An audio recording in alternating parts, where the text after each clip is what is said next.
À quelques minutes du choc Maroc-Mali, comptant pour la deuxième journée du groupe A de la CAN 2025, le Media Center du complexe Prince Moulay Abdellah de Rabat est en pleine effervescence. La salle ne désemplit pas. Journalistes accrédités venus assurer la couverture de la compétition, mais aussi passionnés du ballon rond, à l'image de ses confrères maliens, supporters dans l'âme, nourrissent l'espoir d'un succès de leur sélection nationale ce soir. Moi, je suis Kadiatou Guino, journaliste du Mali et de la Nouvelle Vision TV. Je pense que le Mali a tout ce qu'il faut pour gagner. Pour un premier temps, l'un des meilleurs joueurs du Mali était sur le banc, qui est Yves Bissouma. Cette fois-ci, il va jouer et je pense qu'il va donner la motivation aux autres coéquipiers de se retrouver. Après un faux pas lors de la première journée, marqué par un match nul face à la Zambie, les Aigles du Mali abordent cette rencontre sous pression.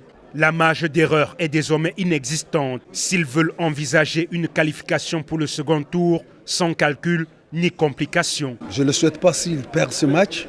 Donc il faut que le Mali fasse beaucoup attention pour ne pas perdre ce match. Peut-être leur défaite, ça sera un match nul pour qu'ils se battent contre Comores pour se qualifier. Cela ne veut pas dire que le Mali va directement sortir parce qu'il y a un autre match. Mais moi, j'en suis sûr que le Mali va gagner cette fois-ci, 2-0. Côté marocain, l'ambiance est plus mesurée. Les journalistes et supporters des Lions de l'Atlas se veulent prudents, conscients que la phase de groupe réserve souvent son lot de surprises. Tous espèrent néanmoins une victoire qui scellerait une qualification anticipée pour le tour suivant. Je suis marocain, précisément je souhaite que les Marocains gagnent. C'est notre pays, c'est nous qui avons, organisé ça. D'un notre côté sportif, amical, c'est le meilleur qui gagne. Je me dis que le Maroc va gagner, Inch'Allah, comme on dit chez nous. 2-1 pour le Maroc, mais dans le foot, on n'est jamais sûr de rien. Il peut y avoir des surprises, donc je laisse aussi toutes les chances au Mali de gagner ce match. Et on verra bien, je pense que ça va être un gros match.